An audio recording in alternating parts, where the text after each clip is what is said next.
नमस्कार। आप सुन रहे हैं कहानी गोल्ड। आइए दोस्तों सुनते हैं डॉक्टर पुष्पा सक्सेना जी की लिखी कहानी प्रतिशोध। मंत्री जी जेल का निरीक्षण करने आ रहे हैं। इस बार महिला वार्ड को खास देखा जाएगा। महिला वार्ड की अटेंडेंस ने खबर दी थी। महिला वार्ड में खास क्या देखेंगे मंत्री जी? हम नंगी भुच्ची औरतों को देखने में मजा आएगा ना। दातून करती कजरी विफर पड़ी। ए कजरिया, अच्छा मौका है री। हम तन ढापे खातिर साड़ी उनसे मांग ली। पर्वतिया का चेहरा चमक रहा था। छी भौजी, उनके सामने नंगी जात, लाज ना आइब। लखी का चेहरा लाल बहूटी हो रहा था। लाज? कैसी लाज? अब हम क्या आदमी रह गए हैं? एक कोठरी में 30-30 नंगी औरतों को लाज शर्म कैसी? कजरी का स्वर बेहद कड़वा था। तू हमेशा कड़वा ही बोले है कजरिया। माना हमार जिनगानी जानवर से बदतर है, पर क्या अंदर की लाज या खत्म हो गई है? मंत्री जी के सामने ऐसे जा सकते हैं? शरीर पर दृष्टि डालती पर्वतिया सहम गई है। पिछले 10 बरसों से जेल काटती पर्वतिया की वो धोती तार तार हो चुकी थी, जिसे पहने वह जेल आई थी। अकेली पर्वतिया ही क्यों, सबकी वही कहानी थी। कंजरी तो लाल बनारसी साड़ी पहने जेल आई थी। कैसा दब दब करता रूप था। जेल आते ही बनारसी साड़ी छीन पुरानी फटी साड़ी पहनने को दे दी गई थी। जार जार रोती कजरी को देख सबका दिल भराया था। दिन रात वही धोती पहने काम में खटती औरतों के शरीर पर अब मात्र फटे चिथड़े रह गए थे। ब्लाउज फटे तो बरसों बीत गए। अब तो धोती का टुकड़ा भी बदन ढांपने को पर्याप्त नहीं था।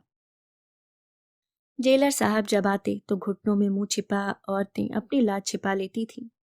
लाख मांग मनुहार करने पर भी किसके कानों पर जू रेंगती थी। एक ही जवाब मिलता था, सरकार को महिला कैदियों के लिए धोती भेजने के लिए लिखा गया है। जब आएगी तभी धोती मिलेगी। पता नहीं सरकार को धोती भेजने में इतना टेम क्यों लगता है।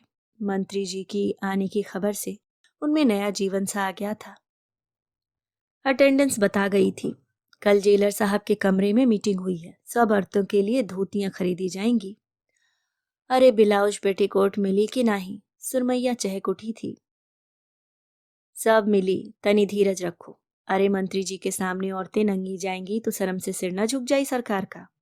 अपने अनुभव के आधार पर अटेंडेंस ने सूचना दी थी। तो जेलर साहब से साबुन की बट्टी देने को कह दे अटेंडेंट जी। नए कपड़ों में बसाता बदन ठीक नहीं है ना। शीलो गिड़गिड़ाई। ठीक है, आज लीला बहन जी से सबकी फरियाद कर दे। सबके चेहरे खुशी से चमक रहे थे।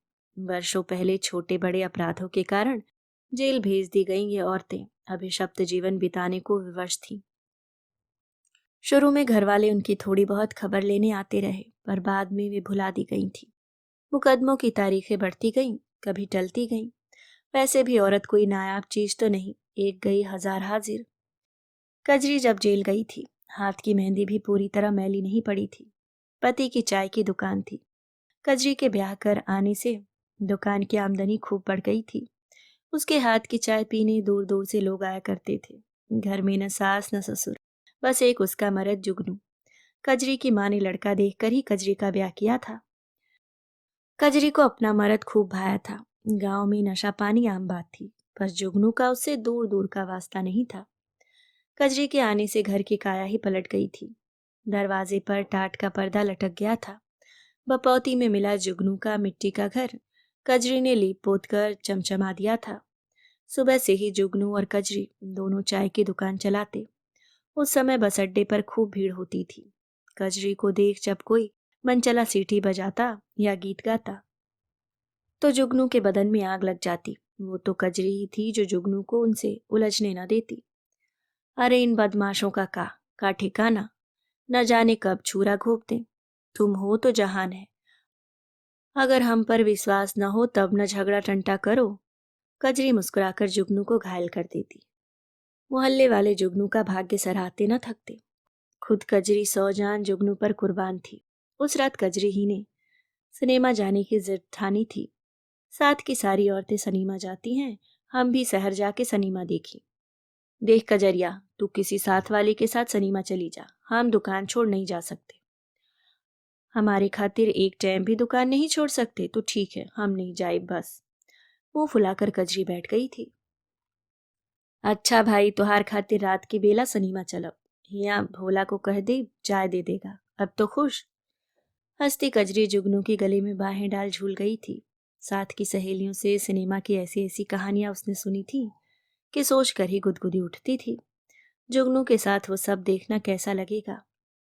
शादी की लाल बनारसी साड़ी के साथ पूरे जेवर पहन कजरी शाम से सनीमा जाने को तैयार खड़ी थी। 10 बार अपनी पड़ोसन सखी रमा के पास जाकर बता आई थी। दिलीप कुमार की नदिया के पार देखने जाते समय वह दिलीप कुमार का नाम पूरी तरह रट चुकी थी। बार बार पर्दे से झांक जुगनू को जल्दी काम खत्म करने की ताकीद करती कजरी फूली पड़ रही थी। शादी के पहले नौटंकी या तमाशे वाले का सनीमा कजरी को बहुत भाता था। शहर के सनीमा में आदमी औरत खूब बड़े दिखते हैं, बात करते हैं, गीत गाते हैं। ये बातें उसने सुनी जरूर थी, पर आज तो वह खुद सनीमा जा रही थी। ठीक टाइम शहर वाली बस में चढ़ कजरी जुगनू के साथ सनीमा पहुंची थी। बाप रे, उतनी भीड़ में कहीं जुगनू खो न जाए। जुगनू का हाथ कसकर पकड़े कजरी पसीनी पसीने हो रही थी। जुगनू जब टिकट कटाने जाने लगा तो कजरी भी पीछे पीछे पहुंची थी। पास खड़ा आदमी हंस पड़ा था। नया नया ब्याह हुआ है, टिकट चाहिए? जुगनू ने हाँ में सिर हिलाया था। ये लो 2 टिकट, सबसे आगे वाली कुर्सी का है, निकालो 20 रुपया। 20 रुपया? और क्या, सबसे आगे वाली सीट का है, समझे? लेना है तो लो, वरना किसी और को दे दूंगा। नहीं नहीं, टिकट दे दो भैया। इतनी भीड़ में क्या टिकट मिलेगा? जेब से 20 रुपए निकाल जुगनू ने उस आदमी को थमा दिए। जाओ अब जाके सनीमा का मजा लो भैया। कजरी पर ललचाई दृष्टि डाल वह आदमी चला गया था। कजरी सिमट गई थी। इस शहरी आदमी कैसन तो बेशरम होत है, पराई औरत को कैसन तो लील रहा है। जुगनू हंस पड़ा था। अरे शहर और गांव में फर्क तो हुई करे, फिर तो चीज ये ऐसन है कि सब लोग घूरेंगे। सनीमा देखना मानो सपनों में उड़ान भरना था। नायिका की मौत पर कजरी फूट फूट कर रो पड़ी थी। जुगनू का हाथ पकड़ जिद कर डाली थी। हमें ऐसन सनीमा नहीं देखना है, घर चलो। बड़ी मुश्किल से पूरा सनीमा देख दोनों बाहर आए थे। बस के लिए लंबी लाइन लगी थी। कजरी को नींद आ रही थी, भूख लग रही थी सो अलग। धीमे धीमे लोग कम होते गए, पर गांव जाने वाली बस का कहीं पता ही नहीं था। जुगनू परेशान दिख रहा था। तभी एक काली कार उनके पास आकर रुकी थी। कहाँ जाना है भाई? एक पुरुष ने सिर बाहर निकाल पूछा था। चंदवा गांव जाना है साहब, बस का इंतजार है।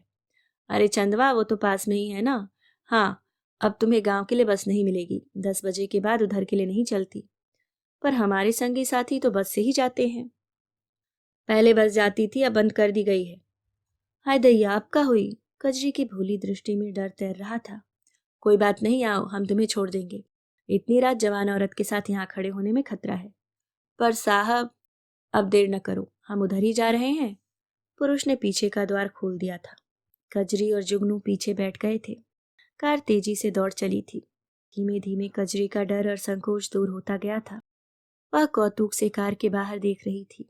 काफी दूर जाने पर कार ने जंगल का रास्ता पकड़ा था। जुगनू चौंक गया। साहब जी, ये कौन सा रास्ता है? चंदवा तो दाएं हाथ है सरकार। मुझे थोड़ा काम है, पूरा करके चलते हैं।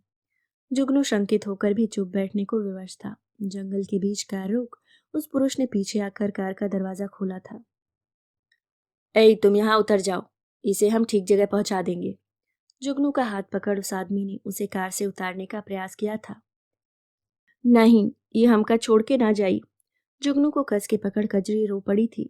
झटके से जुगनू को हाथ से खींच उस पुरुष ने उसे कार के बाहर निकाल खड़ा किया। कार का दरवाजा जोरों से बंद कर पुरुष ने जैसे ही कार में बैठने की कोशिश की, जुगनू ने पीछे से आक्रमण कर दिया था। दोनों की मारपीट देख कजरी सहम कर सीट में दुबक गई थी। अचानक कमर के फेटे से छुरी निकाल जुगनू ने पुरुष पर अंधाधुंध वार कर दिए। दर्द से छटपटाता पुरुष धरती पर गिर तड़प रहा था। जुगनू के बलिष्ठ हाथों के गहरे घाव से खून रिस रहा था। कजरी का हाथ पकड़े दोनों बेतहाशा दौड़ पड़े। पीछे से पुलिस सायरन की आवाज के साथ कुत्तों का भौंकना सुन जुगनू सचेत हुआ था। इसी जंगल में न जाने कितने मासूम मार गिराए गए थे। इसी जंगल में न जाने कितने मानुस मार गिराए गए थे। तब से रात का पहरा लगने लगा था। अब बचने की उम्मीद बेकार थी। सुन कजरिया, अगर पुलिस थाना पकड़ ले तो कह दीजो उमरत तुहार इज्जत लूटत रहा, यही खातिर तू का मार दी। ले छुरी अपन पास रख ले, इसी से तू मारी थी, समझ गई ना? जुगनू फुसफुसाया था। ना हम ही ना की। कजरी रो रही थी। अगर तू ना कही तो हमका फांसी लग जाई, तो मेहरारू ठहरी, यही कारण दया करके तो का थाना पुलिस छोड़ दी। हमार विश्वास कर, तो का कुछ ना हुई, पर हम फांसी चढ़ जाई। नहीं तो का फांसी ना हुई, हम कह दे ओका हम मारी है। कजरी रो रही थी। हाँ, बस यही बात कहती जाना, तो ऊ लोग हमार कुछ ना बिगाड़ पाई। भौंकते कुत्ते पास आते लग रहे थे। पुलिस जीप शायद वहीं रुकी थी जहां जुगनू ने आदमी को मार गिराया था। थोड़ी ही देर में पुलिस जीप की तेज लाइट में खड़े दोनों कांप रहे थे। भारी बूट पहने इंस्पेक्टर उतरा था। कौन हो तुम लोग, यहाँ क्या कर रहे हो? सरकार जंगल में रास्ता भुला गए, सनीमा देख लौटे थे। जुगनू का झूठ लड़खड़ा गया था। हमसे झूठ बोलता है साले, औरत से धंधा कराता है। आदमी का माल लूट उसे मारकर भागा जा रहा था, अब फांसी चढ़ेगा तो पता लगेगा। जुगनू को जोरदार थप्पड़ मार इंस्पेक्टर दहाड़ा था। नहीं सरकार, हम नहीं मारी, हम कोई लूट नहीं किया। जुगनू रो पड़ा था। पीछे से दौड़कर आता कांस्टेबल इंस्पेक्टर के कान में फुसफुसाया था। जिंदा है, सांस चल रही है सर। बात सुनते ही जुगनू को बेन से मारता इंस्पेक्टर चिल्लाया था। जिसे मार तू भागा है वह मर गया, अब फांसी पर चढ़ने को तैयार हो जा।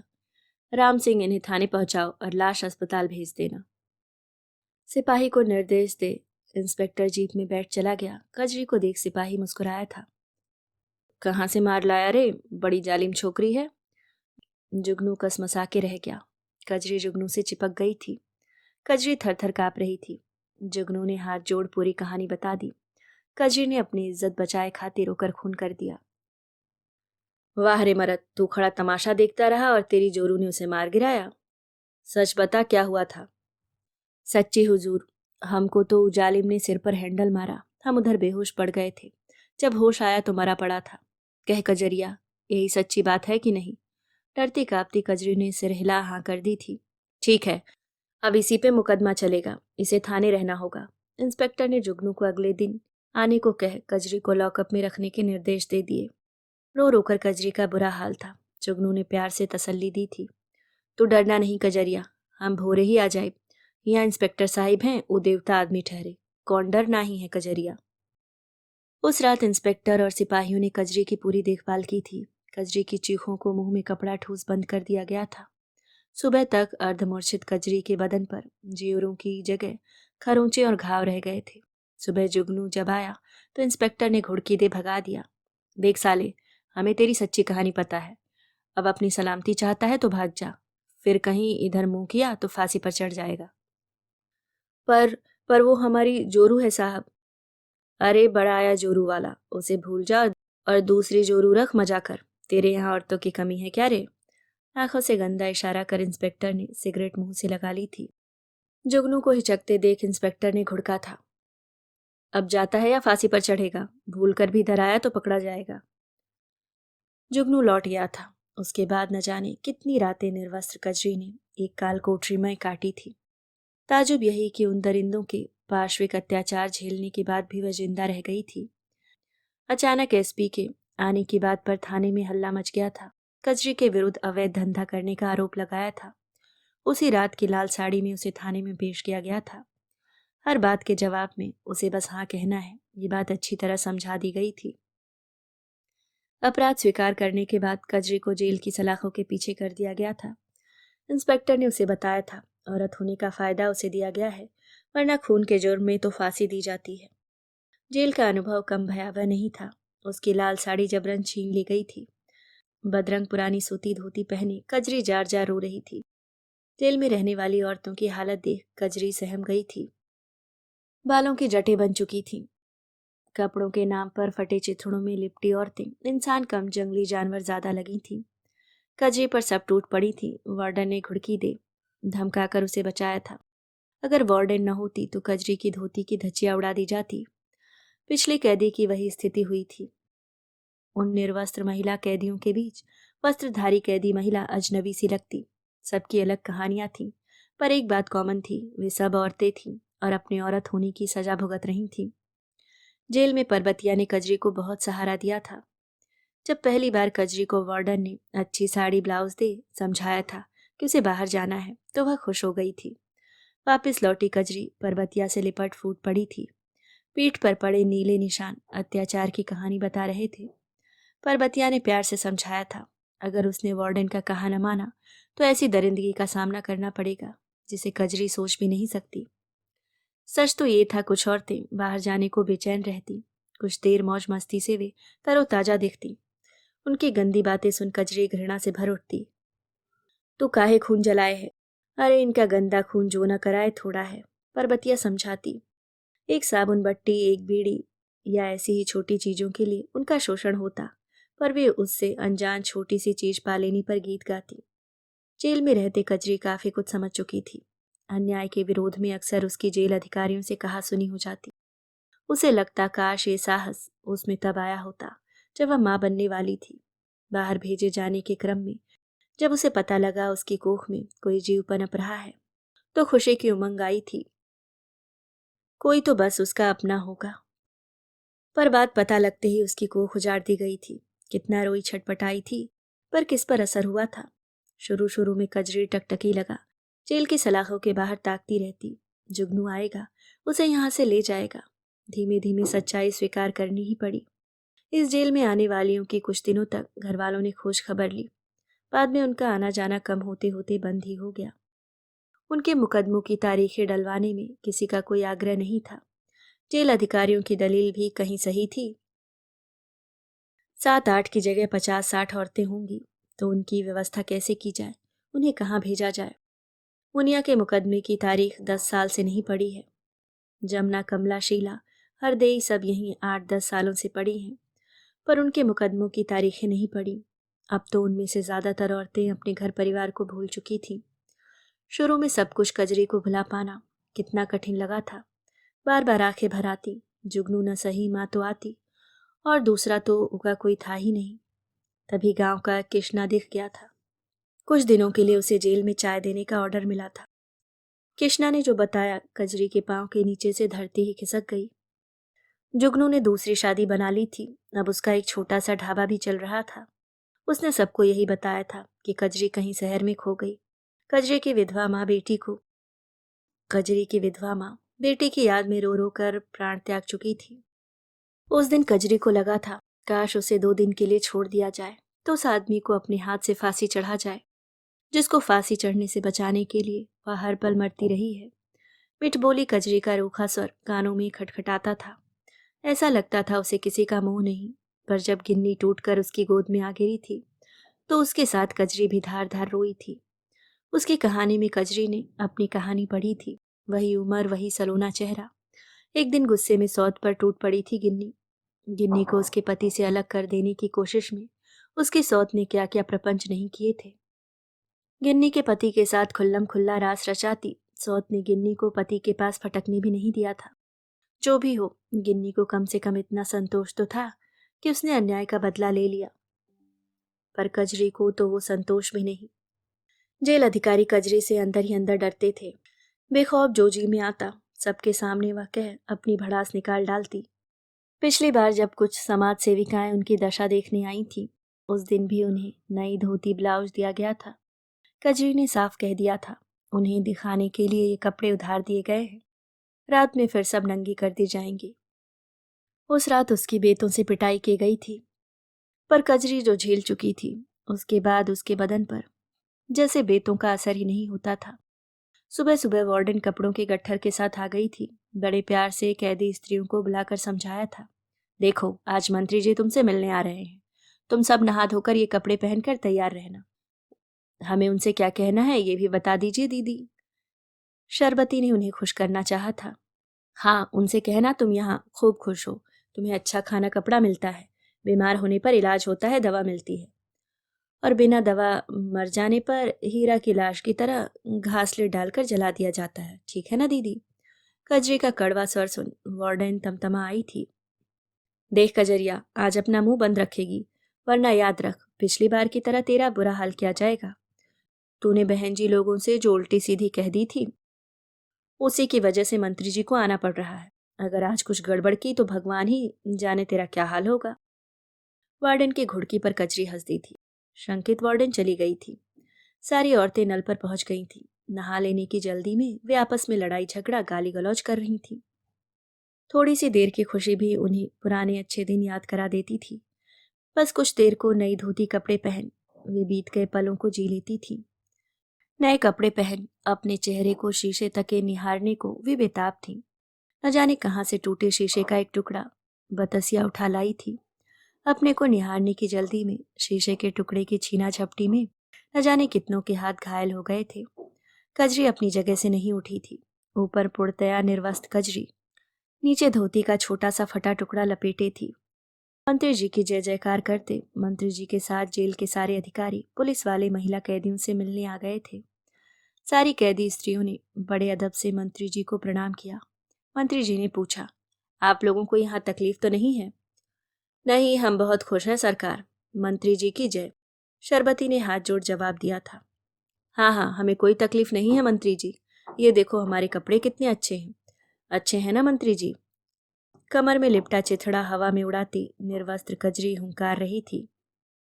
अरे ओ करमजलियों, मंत्री जी को काहे नहीं बताती? तू लोग उधार का कपड़ा पहने हो। मंत्री जी के जाते ही तुम सब नंगी कर दी जाए। मंत्री जी ने आंखें नीचे कर ली थी। दो सिपाहियों ने लपक कर कजरी को अपने कब्जे में कर लिया था, पर वह चीखती जा रही थी। मंत्री जी, हम सबको किसी चकले में भिजवा दो। वहां भरपेट खाना, तन ढांपने को कपड़ा तो मिली। मंत्री जी, हम सब बिना दवा मर जाए। हमका कपड़ा दवा चाहिए मंत्री जी। सरकार से कहें, यहाँ जेल में औरतन को तन ढापे का कपड़ा नहीं है। हम बिना दवा दारू लावारिस मौत नहीं चाहिए मंत्री जी। सिपाही ने कजरी पर डंडे बरसाने शुरू कर दिए थे, पर वह गुहार करती जा रही थी। ये सब क्या है? मंत्री जी ने जेलर की ओर देखकर पूछा था। सर, ये पागल औरत है। इसके पहले भी 2-4 बार ऐसे दौरे पड़ चुके हैं। जब यहाँ सोशल सर्विस संस्था की लेडीज आई थी तब भी इसने ऐसा ही बिहेव किया था। शायद बाहर वालों को देख इसे दौरे पड़ जाते हैं, वरना ये नॉर्मल रहती है सर। जेलर ने सफाई दी थी। जी हाँ जेलर साहब, बिल्कुल ठीक कह रहे हैं। वो देखिए, इसके कपड़े वहां पड़े हैं। आप ही सोचे सर, भला कोई सामान्य औरत अपने पूरे कपड़े उतार कर सबके सामने आ सकती है क्या? क्यों परबतिया, पहले भी इसे ऐसे दौरे पड़ते रहे हैं ना? वार्डन ने इशारे से परबतिया को धमकाया था। जी सरकार, वार्डन दीदी ठीक कही हैं। हामी भर परबतिया ने सिर झुका लिया था। ठीक है, ऐसा कीजिए, इस औरत को फौरन पागल खाने में भर्ती करा दीजिए। पूरी तरह ठीक होने तक इसे वहीं रखा जाए। जी सर। जेलर ने सिर झुका आदेश स्वीकार किया था। मंत्री जी के साथ पूरा काफिला वापस लौट चला था। पिच से जमीन पर थूक कजरी ने मानो अपना बदला ले लिया था। अभी आप सुन रहे थे डॉक्टर पुष्पा सक्सेना जी की लिखी कहानी प्रतिशोध।